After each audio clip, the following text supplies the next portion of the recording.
Okay, so new topic. By the way, I hope everybody had a good Thanksgiving. Welcome back. And new topic for a new last week of classes. Hard to believe, but here we are. So the new topic is optimization. This is stuff from chapter 13 that we skipped long ago. So sections 13.5, 13.9, and 13.10. Okay. All right. So a quick reminder, single variable calculus, the question was, we've got some interval, closed interval, so including the endpoints. We've got some function and we want to find, of all the points in this interval, where is this function the biggest? Or where is this function the smallest? Right.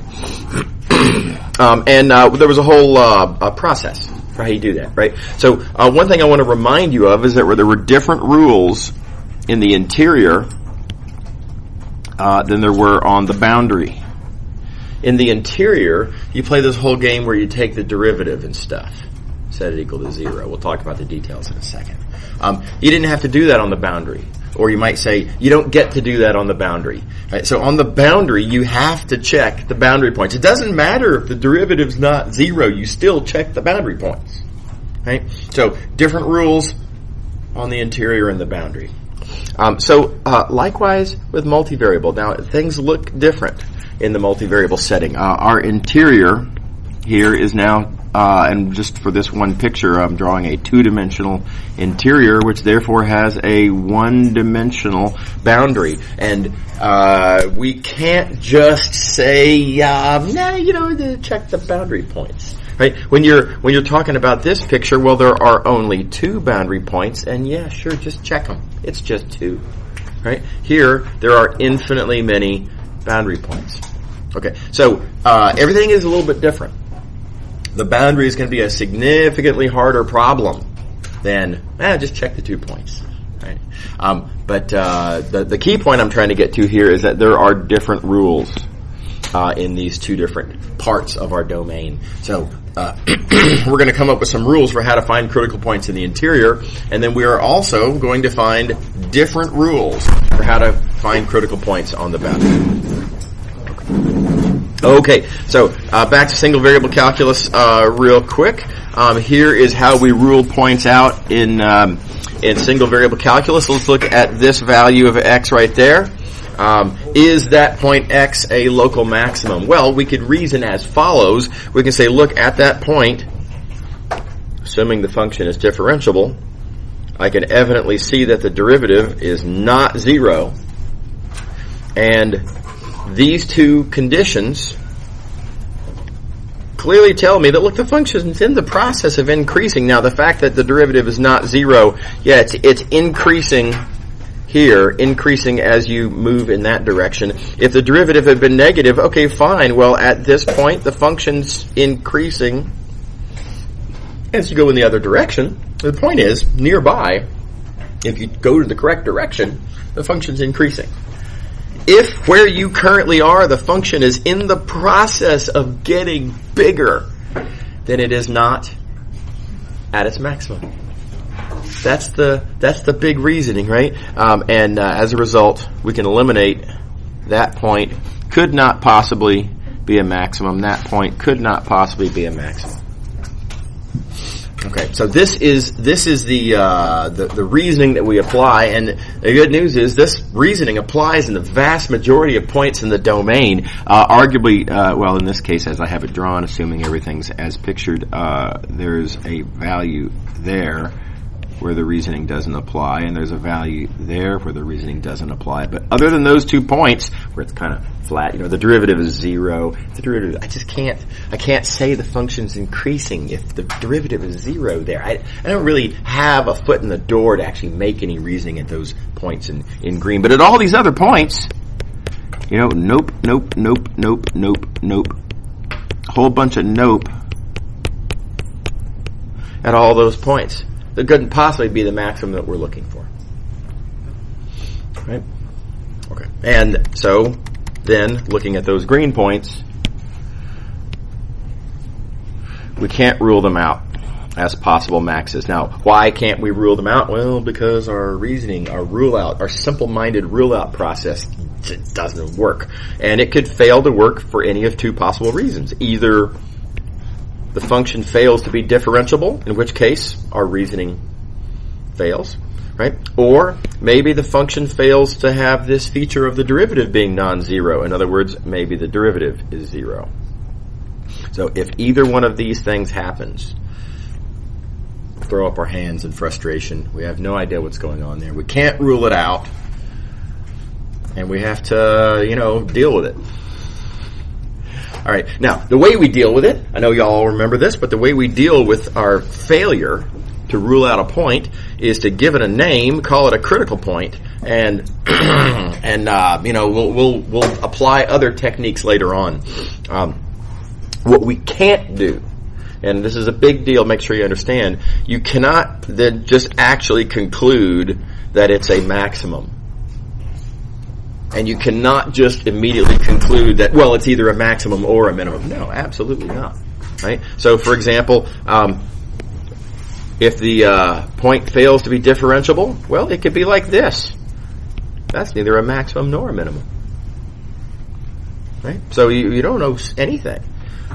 If the derivative is zero, okay, well, it could be neither a maximum or a minimum. We just don't know. Okay. So I think this is something a lot of students misunderstand when they take a single variable calculus class. A lot of students think that when you take the derivative and set it equal to zero, that what you find is known to be something, and it's not. When you take the derivative and set it equal to zero, that's just evidence of failure. And we don't know anything. Okay. All right. Okay, so the reason I like to remind students of this thought process in single variables, because this is a nice segue into how we're going to do things in interiors and multivariable. So I try to draw the reasoning and the picture in a kind of an analogous way, but of course I can't draw a graph, right?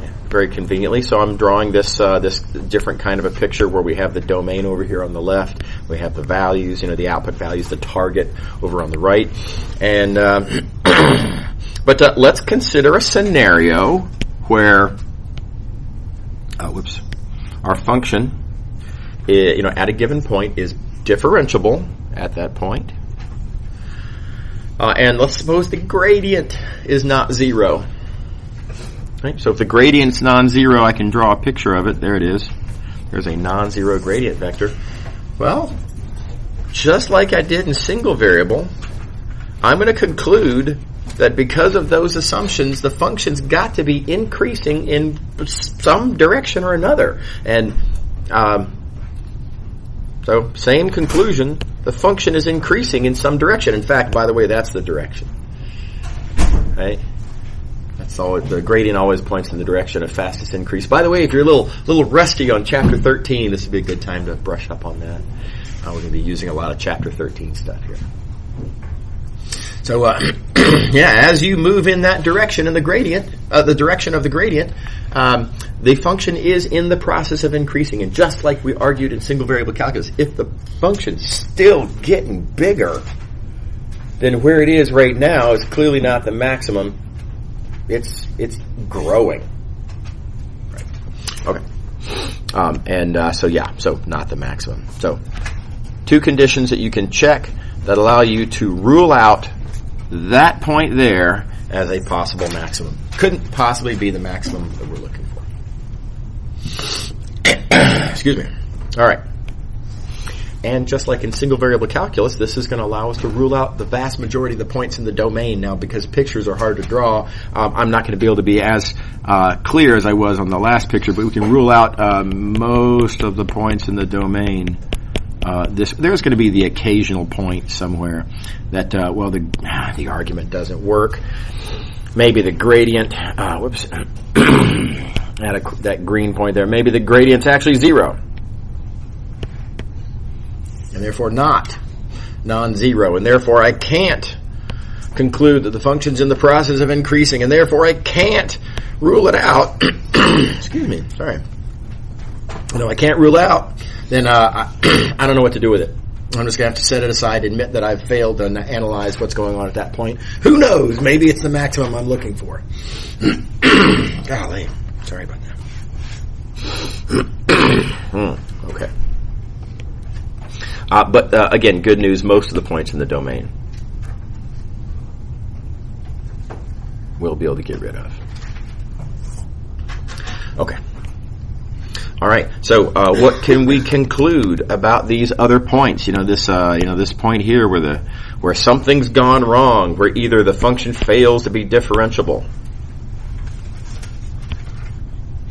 or perhaps the gradient fails to be non-zero. In other words, the gradient's 0. If either one of these things happens, either or, then I conclude nothing. Again, these are failures. These are where I don't know what's going on. Again, just like we did in single variable calculus, we're going to try to make it sound like we can actually conclude something by giving the label critical points to these points. And again, it makes it sound like we actually accomplished something, right? And we did. We've identified that these are the only points on which we're thoroughly ignorant. Right? But it does remain that we are thoroughly ignorant on those points. These points, who knows what they might be? Yeah, they might be extrema, maxima, or minima, something like that, right? But it could be neither. It could be what we call a saddle point. This looks like a saddle. Oh, I forgot to bring Pringles today. This is my excuse to eat Pringles. Twice a year I get to talk about saddle points, which I like to make the joke. Yeah, I think if they were invented, if this was discovered in the late 80s or later, then these would have been called Pringle points. Saddles. Who rides horses anymore, right? So that possibility, it could be a saddle point. It could be what I like to call a shoulder point, right? So this is qualitatively different from that picture above it. It's kind of an inflection point in this direction, but it's kind of a maximum in the other direction, but it overall still not a maximum. But it doesn't look like a Pringle. So, and there's lots of other ways that a critical point could not be an extremum. One of my favorites is the monkey saddle, they call it. And this picture here I think is hilarious. So this motivates the idea of why they call it a monkey saddle. If you think about it, a saddle, why is a saddle not flat? Well, because we need our legs. One leg needs to go down on one side, one leg needs to go on the other side, right? And so you have two sort of like valley places for your two legs. A monkey has a tail, so he needs a third, downslope area. So if you were to design a saddle for a monkey, it would have to look pretty different from a Pringle, right? So this is a third possibility. Again, it's not like a shoulder, and it's not like a Pringle. It's a monkey saddle, different thing. Then you Google that picture, and there's other fun stuff down here, such as apparently somebody actually put a monkey on a dog on what looks like a football field. Yeah, that was pretty weird. And then there's also, you can imagine other things like this one here, right? I mean, that's a weird looking shape. You might call that like a spider saddle or something, right? So, a tremendous amount of possibilities, right? There's much more room to move around in 2 dimensions, and so there's just a lot more different possible weird shapes. Lots of more ways in which something could fail to be an extremum. Right. Okay, so again, don't just conclude, just because the gradient happens to be 0, don't just conclude, this must be the maximum that we're looking for. Okay. All right, so let's see what we can do here. Here's a question. We've got a function of 2 variables. By the way, this is defined at every point on R2. Right? Our domain here is all of R2. So there is no boundary to worry about, and that's nice because we don't know how to deal with boundaries yet. So, cool. Every point's an interior point in R2. Back up here to our tool. The way we draw the way we don't draw conclusions, right? The way we find failures, the way we find points that we can't eliminate, is we check to see, are there any points where the function fails to be differentiable? Secondly, We also have to look for any point where the gradient might be 0. And then we have to admit failure with all of those. And again, labeling as critical point is our way of admitting failure. All right, so where does this function not differentiable? Nowhere. It's a polynomial. All polynomials are differentiable everywhere. Okay. Next step. Okay, where's the gradient equal to 0? Okay, well, we got to take this function, find its gradient, a little bit of calculus there. All right, no problem. By the way, again, don't forget your Chapter 13 material if you've forgotten how gradients are computed or what have you. Make sure to remember all of that stuff. So we computed the gradient, and now we set it equal to 0 and solve and see if we can find any such points. And conveniently, the solution is pretty straightforward here. This immediately tells you x is either 1 or negative 1.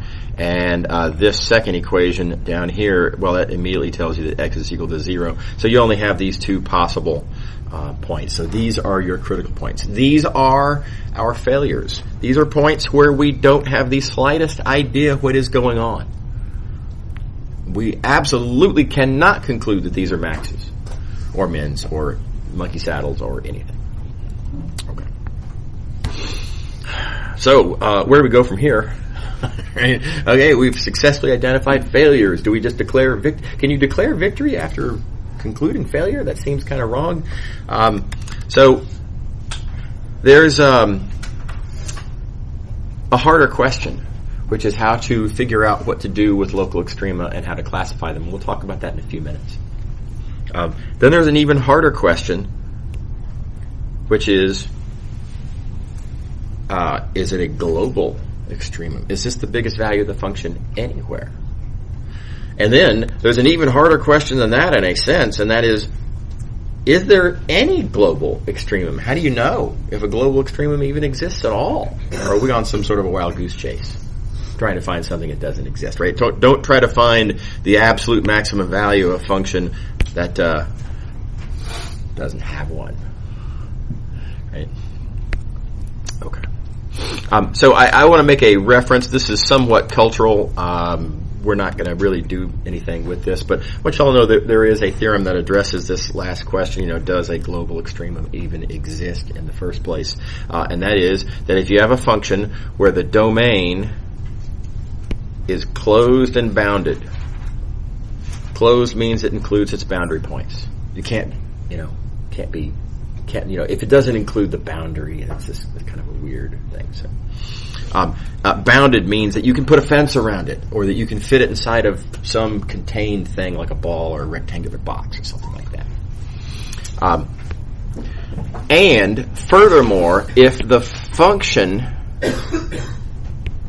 is continuous, so you need all three of these conditions to be satisfied. You need the domain to be closed and bounded. You need the function to be continuous. And if all three of those conditions are satisfied, then yes, that function does attain a global maximum value somewhere in its domain. And therefore you're not on a wild goose chase trying to find the maximum. You know the maximum exists. Yeah. What do you mean by domain is closed?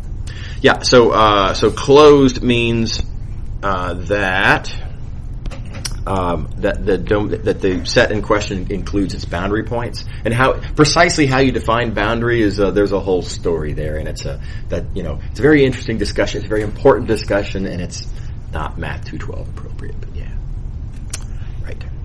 Okay, so like I say, largely cultural point. I want you to know there is a way to answer this last question, but we're not going to do that in this course. Okay, I want to show you another example.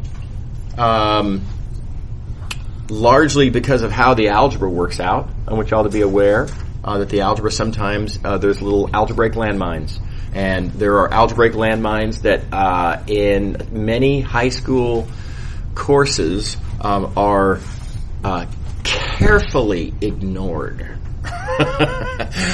thus leaving students blissfully unaware of the dangers that are out there. So we're not gonna, we can't keep you that sheltered anymore, right? We need y'all to be able to actually deal with real world, as ugly as it is. So I'm gonna show you a particular little landmine. Okay, so here's a a scenario. Suppose you've taken the gradient, you set it equal to 0, and as a result, you need to solve this system of equations for x and y. How would you do that? And a lot of students would say, oh, okay, well, look, so this right here tells you x is equal to y. Sweet. And that's false. Right? This does not tell you x has to equal to y.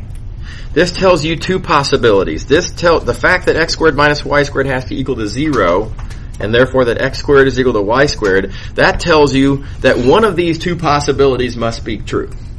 It does not tell you that x must equal to y. Right? So, like I say, in a lot of high schools, they'll deliberately sweep this under the rug. Right? It's weird. We don't, let's not worry about that. Right? And this is completely unacceptable and completely non-mathematical, right? And it's absolutely not okay anymore, right?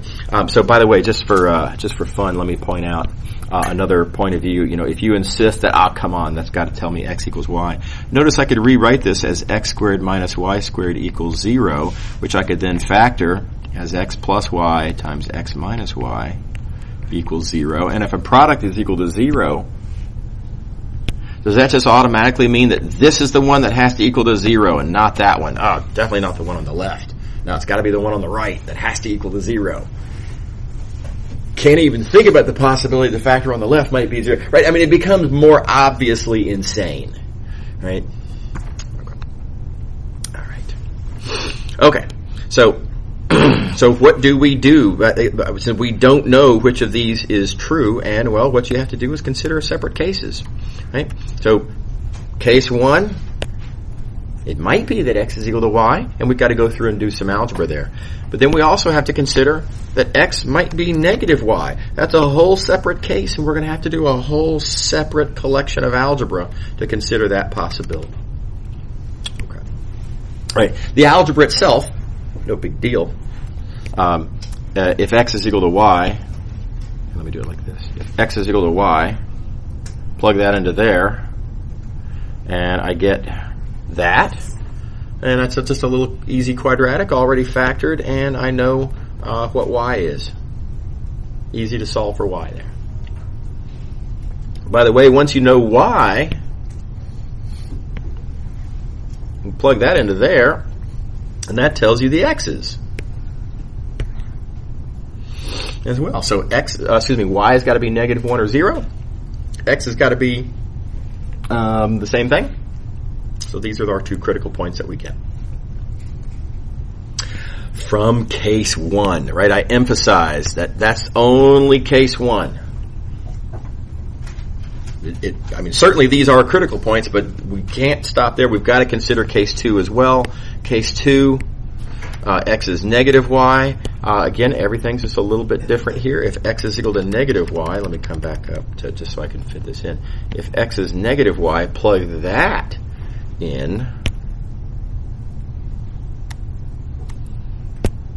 there, and we get a different factored quadratic, which gives us, you'll notice, different possible values of y, into which I can plug into that to get these different possible values of x, and therefore these different critical points. So notice grand total from case 1, I got these critical points. From case 2, I got these critical points. If I had just kind of, don't worry about it, we don't need to worry about absolute values and stuff like that, right? You would have completely missed this critical point. Right? That point could very well be the maximum that you're looking for. And so you will get a dramatically wrong answer if you don't consider all the cases. Okay, is everybody with me? Is everybody on board? Okay. All right. Okie dokie. Okay. All right, so let's talk about the second derivative test. Going back over to here, for example, how do we figure out what's going on at these critical points? How do we classify them? Are they local maxes, local mins? Are they neither? Right? Saddle points, monkey saddle, who knows? Quick reminder about Taylor polynomials from Calc 2. I hope you all remember Taylor polynomials from Calc 2. I know it's been a while, right? If you don't remember, here's the second order Taylor polynomial for a appropriate function in single variable calculus. And, well, if you're at a critical point, then this f prime is equal to 0, and that makes this whole term disappear, and therefore this turns into just that, and that's an easy to understand quadratic, right? Think about how you plot quadratics, going back to algebra 2, way back when, right? And notice that this is going to have it's going to have a vertex when x is equal to a, right? And so therefore it's going to be either a max or a min depending on whether this parabola is either concave up or concave down. You got to think through which way is which, right? And, well, there's your second derivative test. If this term is positive, right? If that's positive, well, clearly a half is positive and this is a square, so that's positive. Therefore, we're talking about a positive, we're adding to f of a, we're adding a positive amount. Therefore, we have an upward pointing parabola, and therefore we're looking at a minimum. Right? Likewise, if that is negative, then we're looking at a downward pointing parabola, and therefore we have a maximum, local maximum. Okay. All right. So, punchline, second order Taylor polynomial gives us a second derivative test. And now we're going to do the same thing for a multivariable function.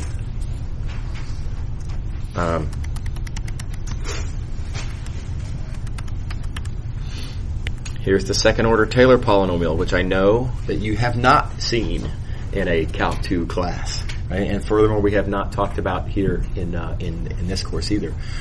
But this is what it is. This is the second order Taylor polynomial for a twice continuously differentiable function of two variables. This matrix being referred to there is this matrix of second partials. It's called the Hessian matrix. And I'm going to ask y'all to check for yourselves, confirm that this is indeed what I say it is, that this is the second order Taylor polynomial. I'm going to tell you how you're going to do that. The way you're going to do it is you're going to work by analogy. You're going to come back up here to the single variable second order Taylor polynomial, and recall that the way you confirm this is you can check that this function has the feature that its value at a is equal to the value of the function f you're approximating at a,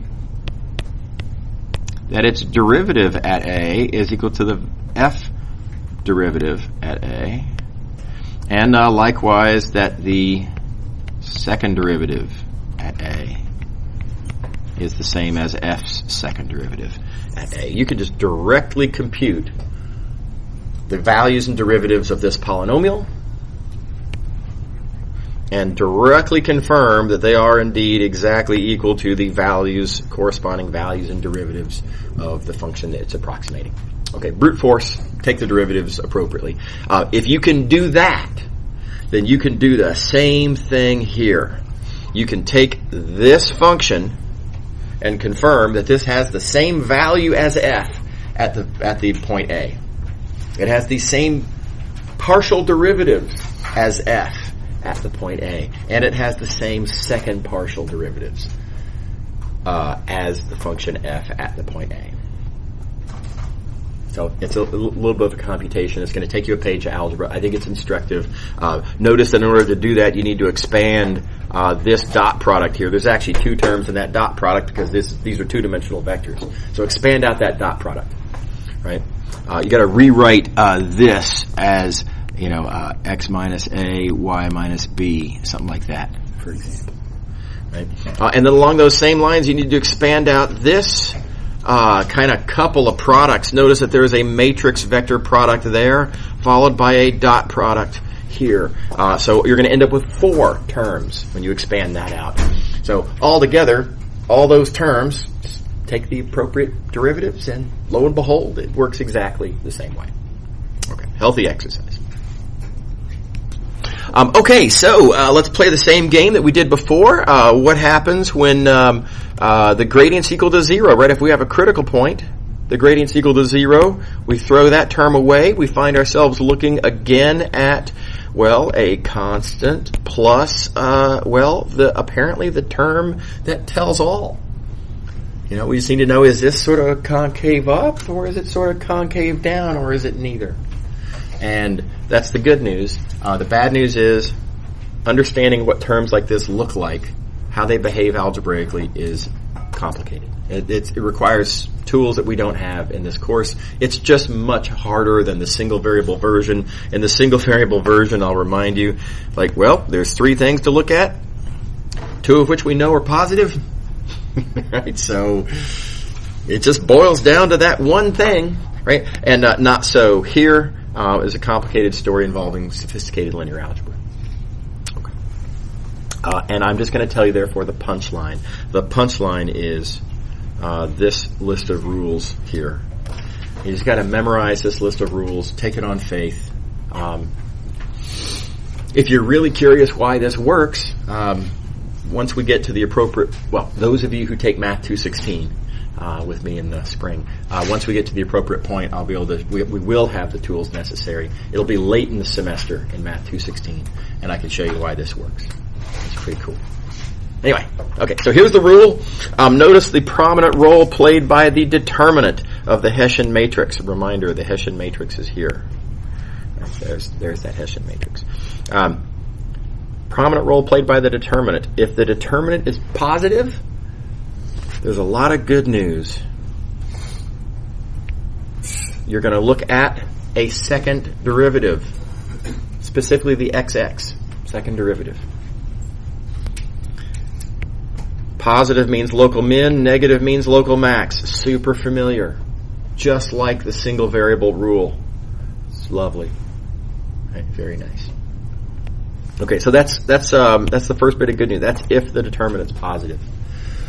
On the other hand, things get weird after that. The determinant could be negative. If the determinant's negative, then you have yourself a saddle point. It is not a maximum. It is not a minimum. I don't know what kind of saddle. It might be a shoulder. It might be a monkey saddle. It might be a spider saddle. I don't know, but it's some sort of a saddle. And the third possibility, the determinant is equal to 0, in which case the test fails. The test draws no conclusion. Failure. Okay. By the way, there's another possibility. Another possibility is that the determinant's positive, and what if fxx is equal to 0? And again, test fails.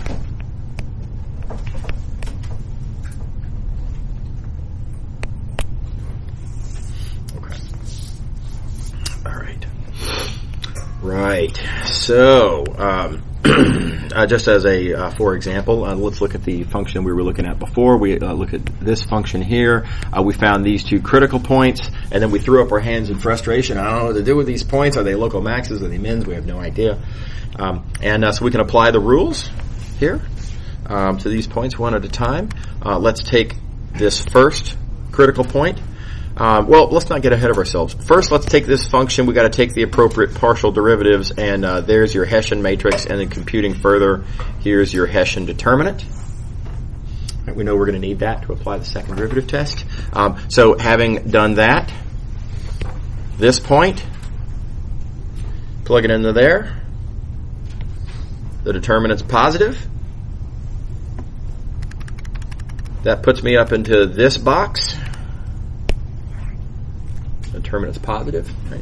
So again, this alone by itself doesn't tell you anything. You then have to look specifically at fxx. You got to look at that specific partial, and you can see, x is equal to 1, y is equal to 0, so that specific fxx partial is positive.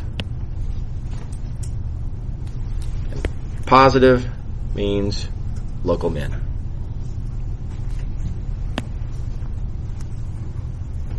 No, it's just plug and chug directly into the test, right? Let y'all tick through the rest of those details. Let's do the other one here. Okay, so this point, you plug it in, your Hessian determinant, it's negative, saddle point, game over. Okay, all right. Okay. Questions? Everybody happy? Right. Okay, so let's talk about those boundary points, right? So remember, going way back here, we noted that we're going to have a bunch of rules on the interior, and that's all well and good, but there's going to be a completely different set of rules on the boundary. Just like in the single variable case, on the boundary, the rule is not take the derivative and set it equal to 0. On the boundary, the rule is check the boundary points. Right? Definitely a different rule. Okay. So, what is the multivariable version of that? We can't check all the boundary points. Again, there's infinitely many boundary points. I can't just plug in all of them. Okay. Gosh, that's a lot of scrolling. Okay. So there's going to be a little bit of a story here. Long discussion to follow. This is called constrained optimization. The idea is on that boundary you're constrained. You can't just go any direction you want, right? If you're in the interior, you're completely unconstrained. I could go that way, I can go that way. I got a lot of elbow room, lots of room to move, whichever way I want to go, no problem. But if you're on the boundary, not so. You cannot go that way. You're not allowed. You've got to stay in the... I'm not interested in the values of the function over here. The function might not even be defined over there. If it is defined, it's certainly not a value that I'm allowed to look at. Okay, so that's motivation for the name, constrained optimization. So here is an example of such a thing. Maybe I'm looking at the boundary here of the unit disk. That's the way in which we're constrained, thus the name constraint equation for the equation describing that boundary. So heads up for that term, constraint equation just means the equation for your constraint set, whatever that may be. And here's another thing we're going to be doing a lot of. We're going to be looking at constraint equations and viewing them as level sets of a certain function. That's what we will call the constraint function. Why that's going to be super convenient is not yet clear. We will get to that in a couple of minutes. But so more terminology you need to be sort of heads up about. So there is a function called the constraint function. Notice it's not unique. I could take that one and I could whip it over to the other side of the equation. If I wanted to view the constraint function as being x squared plus y squared minus 1, that's fine. Not a problem. Likewise, I could add 7 to both sides of the equation. Whatever, it doesn't matter. Okay, this is a 2-dimensional example. Notice that here's a 3-dimensional example. If I'm optimizing with 3 variables, my constraint set might be a sphere, in which case there's my constraint equation, and there's my constraint function. I cannot emphasize enough. It's really important. Make sure you understand the relationship between constraint equation and constraint function is by way of level sets, right? You've got to be looking at a function setting equal to a constant. It's got to be a constant. That is critical. Oh gosh, horrible inadvertent pun. Sorry about that. It is not okay, like if you have a something like this, x squared plus y squared equals 3y. You cannot just say, oh, I guess there's my constraint function. That's not a constant, so not okay. What you've got to do in a case like this is rewrite the equation as necessary to make sure that you are indeed looking at a level set, which we weren't there. Right? And now that you're looking at a level set, now yes, you can say this is your constraint function. Notice it's importantly different from what we would have gotten naively the other way. Pretty good? Questions? Everybody happy? Okay, so here's an example of a constrained optimization problem. Maybe I am trying to maximize this function, and at a first glance you might say, well, don't be silly, you can't maximize that function. That function gets as big as you want. Just let x equal 1 trillion. or a gazillion, right? There's no upper value to that function, but if you constrain yourself and say, look, I'm restricting my attention just to points on the sphere. On the sphere, now yes, I can talk about maximizing that function. Because I can't let x equal to a gazillion. Yeah? Everybody good? Okay. One of the things that is confusing about constrained optimization, I just want to point out there's a little landmine here. Make sure to keep the two different functions distinct in your mind. We're no longer just looking at a function.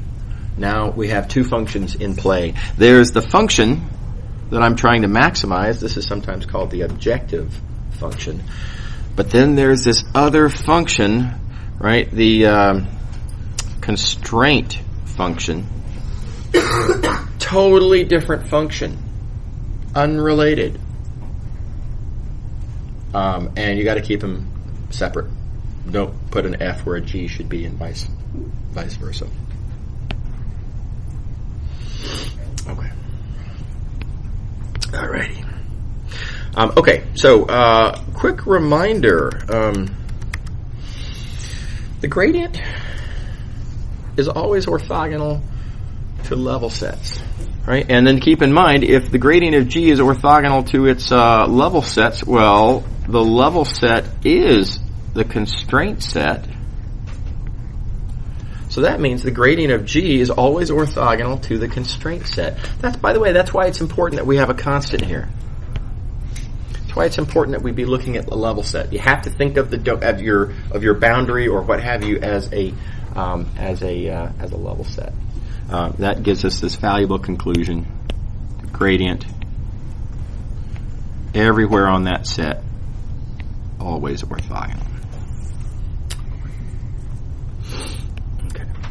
By the way, I just reminded myself there was a side point I wanted to mention over here, and I slipped my mind.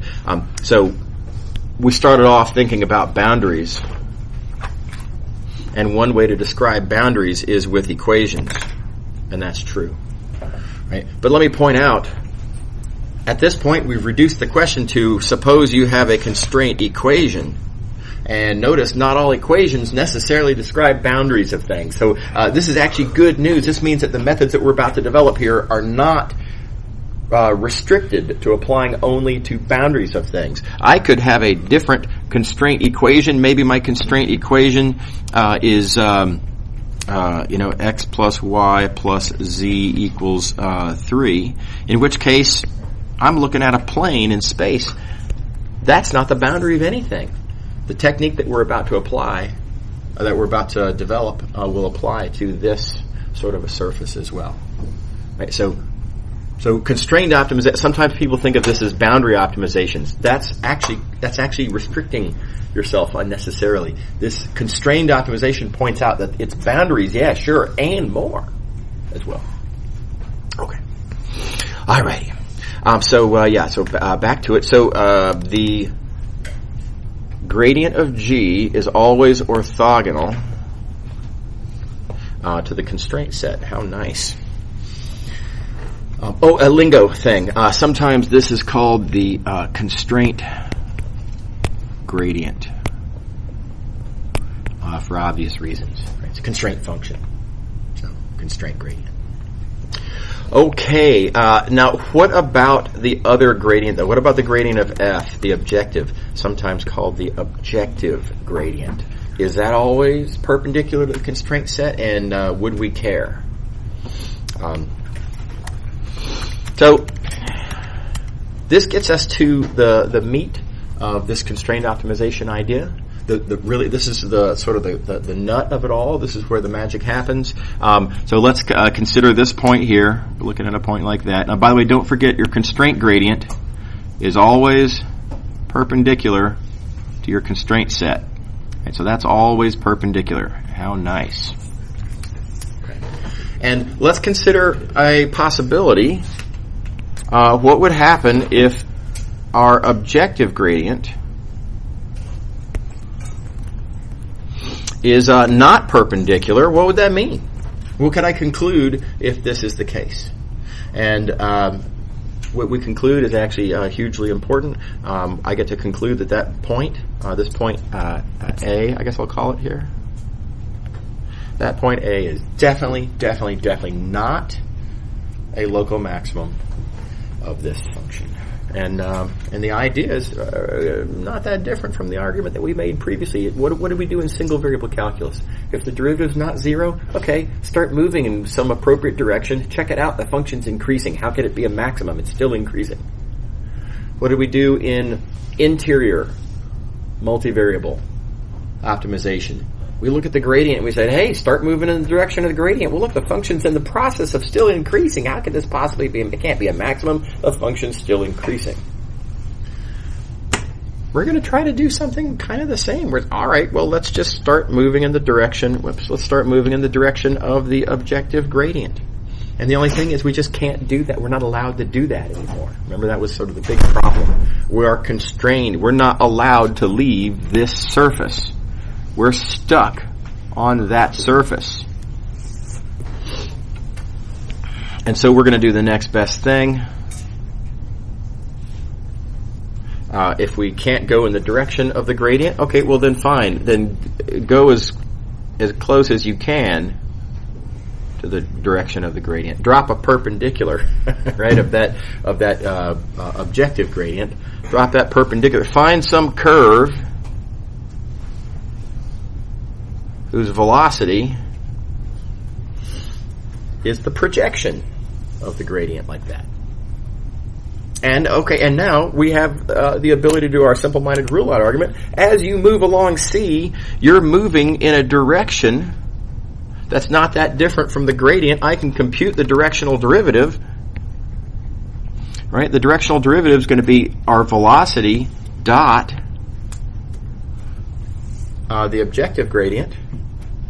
Looking at this picture, I can see that this angle theta is an acute angle. That means that this dot product is positive, aka not zero, aka the function is increasing.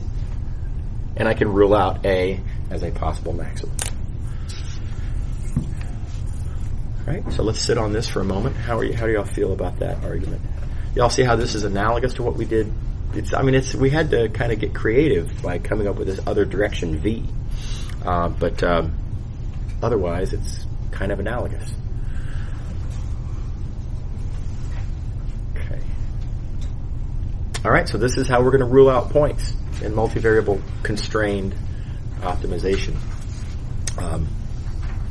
Observe that there's a direction that you can go in which the function is in the process of increasing and therefore could be a maximum. Okay, so like all of our other arguments that we've made along these lines, this argument fails sometimes. And again, it's where it fails that we actually are going to eventually find maxes and mins, right? So what we conclude here is that these points are not maxes and mins. So what could possibly go wrong with this argument? What does this argument hinge on? And it hinges on kind of three things, depending on how you look at it. This argument hinges on, well, I guess I'll do it like this. I'm using this formula for directional derivatives, which requires that the f function be differentiable. So this argument assumes that f is differentiable. If my f is not differentiable, then I can't even compute this directional derivative, and therefore I cannot make my argument, and therefore my argument fails. Okay, so differentiability is one of my conditions. If differentiability fails, I've got a problem, aka a critical point. Okay, here's another problem. What if the gradient vector here, that I've drawn like this, what if that weren't pointing in that direction? What if the gradient of f were pointing in that direction? Right? What if the gradient were also perpendicular to the constraint set? Well, then its projection would be zero. If it's perpendicular to the surface, there is no projection, and therefore there is no direction in which I can move to then argue that the directional derivative is positive. If you don't have any direction to go, you can't go in that direction, right? Or said differently, if you prefer, if that's zero, then this is 0 and therefore not non-zero. Argument fails. Third possibility, and my picture's getting super messy here. Third possibility is kind of a formality, but the gradient of f, it doesn't have to be not perpendicular. It also doesn't have to be perpendicular. It could be that it's 0. If the gradient of f is 0, I mean, technically, the 0 vector is not really perpendicular to anything. Right? Remember, like first day of class, way back when, perpendicular means that there is a direction in which an angle is created, and that angle is a right angle. No magnitude, no direction.